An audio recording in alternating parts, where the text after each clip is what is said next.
नीलमताई रागात आरोहीच्या खोलीमध्ये गेल्या. त्यांनी जाऊन पाहिलं तर आरोही बेडवर आडवी पडली होती.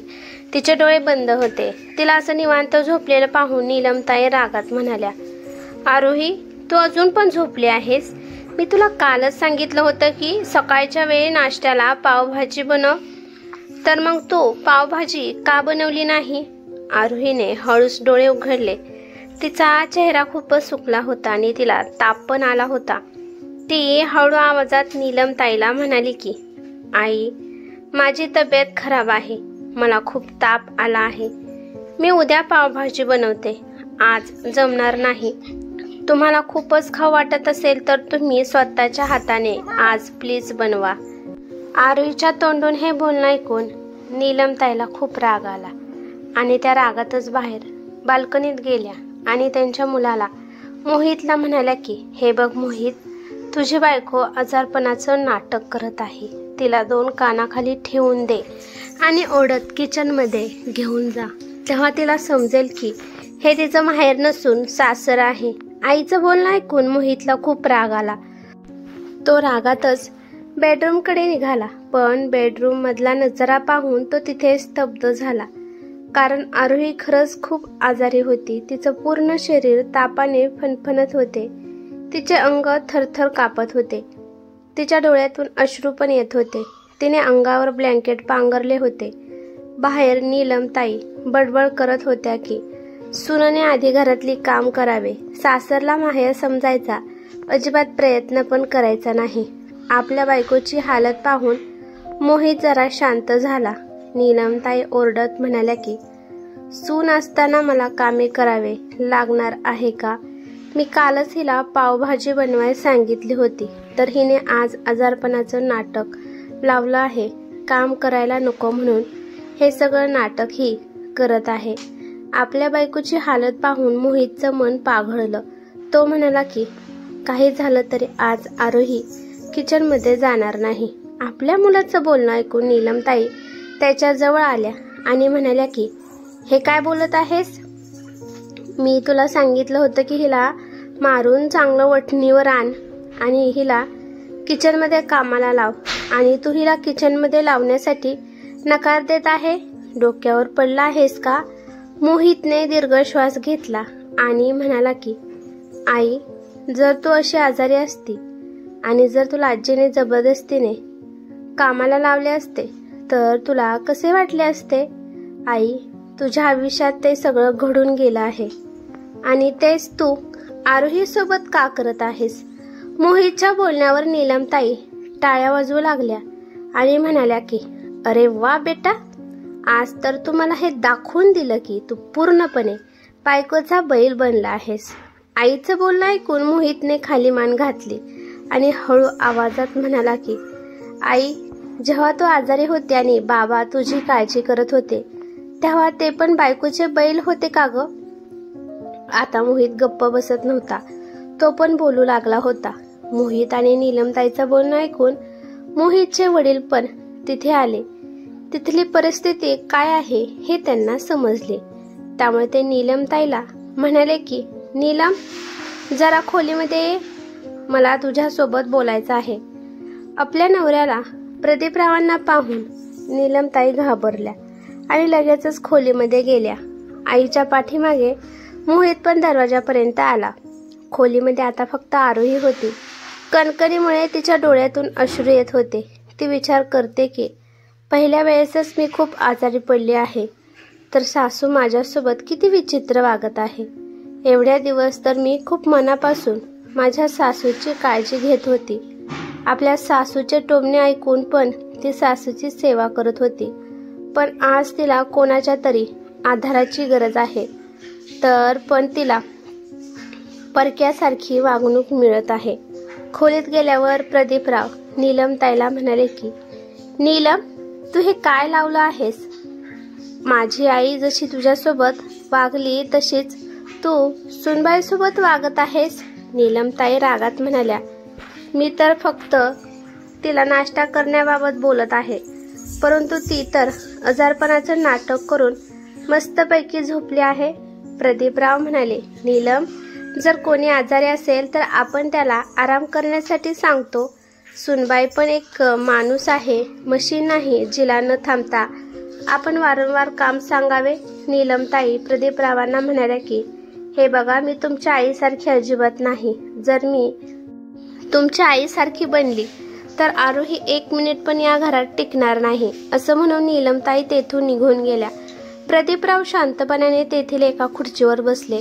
मोहित पण तेथून किचनमध्ये निघून गेला आणि मोहित आरोहीसाठी जेवण बनवू लागला. थोड्या वेळाने प्रदीपराव पण उठून मोहितची मदत करू लागले. काम करत असताना प्रदीपरावांना घडलेल्या घटना आठवू लागल्या. खूप वर्ष ते आई आणि बायको यामध्ये पिसले जात होते. या दोघींच्या मध्ये जास्त त्रास प्रदीपरावांना होत होता. प्रदीपरावांनी मोहितकडे पाहिलं. तो शांत होता, पण त्याच्या डोळ्याच्या कडा पण ओल्या झाल्या होत्या. तो हळूच बाबांना म्हणाला, बाबा, आज आई मला बायकोचा बैल म्हणाली आहे. बाबा, जर बायकोची काळजी घेतली तर त्याला बायकोचा बैल म्हणतात का हो? जेव्हा आई आजारी होती तेव्हा तुम्ही तिची काळजी घेत होता. तुम्ही पण बायकोचा बैल होता का? बाबा, नवरा बायकोने एकमेकांची साथ देणे, काळजी घेणे म्हणजे गुन्हा आहे का? प्रदीपरावांनी आपल्या मुलाच्या खांद्यावर हात ठेवला आणि म्हणाले की बाळा, तू काय बोलत आहेस हे मला समजत आहे. तुझं दुःख मी पूर्णपणे जाणून आहे.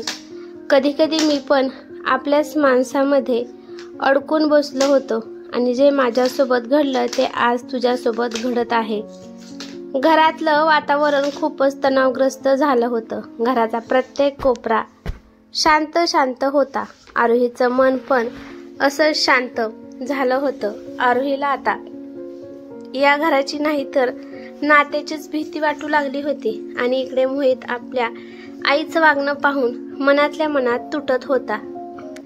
कारण ज्या आईला तो जास्त सन्मान देत होता त्याच आईचं वागणं त्याला आता दिवसेंदिवस खटकू लागलं होतं आणि त्यामुळे त्याच्या मनात जो आईचा सन्मान होता तो कमी होत चालला होता. इकडे नीलमताईंना वाटत होतं की त्यांचा मुलगा आणि त्यांचा नवरा दोघे पण आपल्या सुनेच्या खोट्या प्रेमाच्या जाळ्यामध्ये फसत आहेत. 3 दिवस होऊन गेले. या 3 दिवसात मोहित आणि प्रदीपरावाचं स्वयंपाक बनवत होते. मोहित ऑफिसला जात नव्हता कारण त्याला भीती वाटत होती. जर मी घरी नसताना जर आरोही सोबत काही वाईट घडलं तर काय करायचं. 4थ्या दिवशी आरोहीची तब्येत जरा ठीक झाली म्हणून मोहित ऑफिसला जाण्याचा विचार करतो आणि प्रदीपराव पण काही कामानिमित्त बाहेर गेले आणि नीलमताईला तर या संधीची वाट पाहत होत्या की केव्हा नवरा आणि मुलगा घराबाहेर जातोय. जसे दोघे पण घराच्या बाहेर गेले तशा नीलमताई आरोहीला खूप टोमणे देऊ लागल्या. त्या म्हणाल्या की तू तुझ्या जादूने माझ्या मुलाला आणि माझ्या नवऱ्याला खोट्या प्रेमाच्या जाळ्यामध्ये वशमध्ये केलं आहे. पण एक गोष्ट लक्षात ठेव, मी तुला कधी सुखाने राहून देणार नाही. आरोहीने सासूच्या पुढे हात जोडले आणि म्हणाली की प्लीज आई, या घरात शांती असू द्या. नेहमी नेहमी भांडण करून काही सुद्धा आपल्याला मिळणार नाही. आनंदाने राहिलो तर आनंदच मिळेल. आपल्या दोघींमध्ये जे गैरसमज आहेत ते आपण बोलून समजून पण सोडवू शकतो. नीलमताई म्हणाल्या, तू तर प्रेमाच्या लायकीचीच नाहीस. माझा नवरा आणि मुलगा पण माझ्या विरुद्ध झाले आहेत आणि हा सगळा डाव तुझा आहे. मी तुला आरामशीरपणे या घरात राहून देणार नाही. त्याचवेळी प्रदीपराव आपला मोबाईल घेण्यासाठी घरी आले कारण त्यांचा मोबाईल चुकून घरी राहिला होता.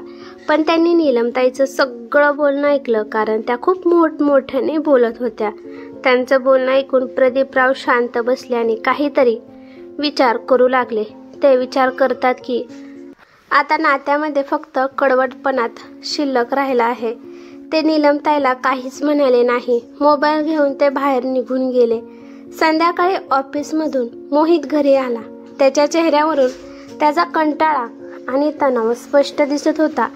तरी पण त्याला घरी येऊ वाटत नव्हते कारण या घरात त्याने फक्त प्रेम, आपलेपणा अनुभवला होता. पण आज त्याला हेच घर ओझं वाटत होतं.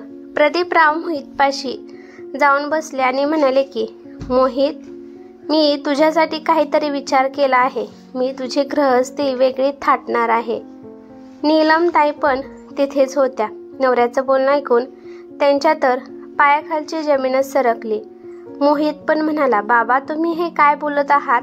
मी तर तुमचा एकुलता एकच मुलगा आहे. प्रदीपराव म्हणाले, हो बाळा, मला ते समजत आहे, पण मी पण तुझ्याशिवाय राहू शकत नाही. पण मी या निर्णयासाठी मजबूर झालो आहे.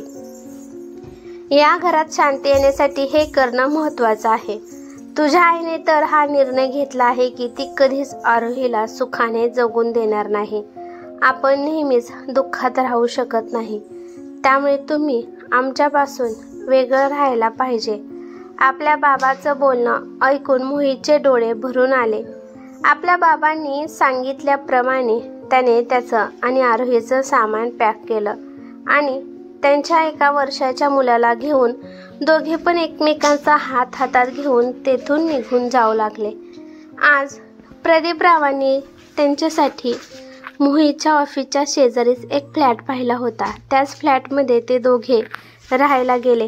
तो फ्लॅट घरापेक्षा छोटा होता, परंतु शांती खूप होती. त्या घरात प्रेम, आपलेपणा होता. त्या घरात आरोहीचं हसू, मोहितचं हसणं आणि लहान मुलाचं बागडणं, एकदम मस्त वातावरण निर्माण झालं होतं. इकडे नीलमताई एकट्याच उदासपणाने बसत होत्या. त्यांना बोलण्यासाठी घरात कोणीच नव्हते आणि त्यांचे टोमणे ऐकणारा सुद्धा घरात कोणीच नव्हता. प्रदीपराव पण खूप बदललेले होते. ते त्यांच्यात आयुष्यात मग्न होते. कधी कधी नीलमताईंना हे वाटायचं की जे मी केलं ते योग्य होतं का? एके दिवशी प्रदीपराव खूप दिवसांनी नीलमताईला बोलले की तुझ्या अहंकारामुळे हा दिवस आपल्याला पाहायला मिळत आहे. जर तू सुनबाईला मुलीप्रमाणे प्रेम दिलं असतं तर या घरात तुला फक्त प्रेमच दिसलं असतं. ज्या प्रकारे आधी आपल्या घरात मस्त वातावरण होतं तसं वातावरण निर्माण झालं असतं.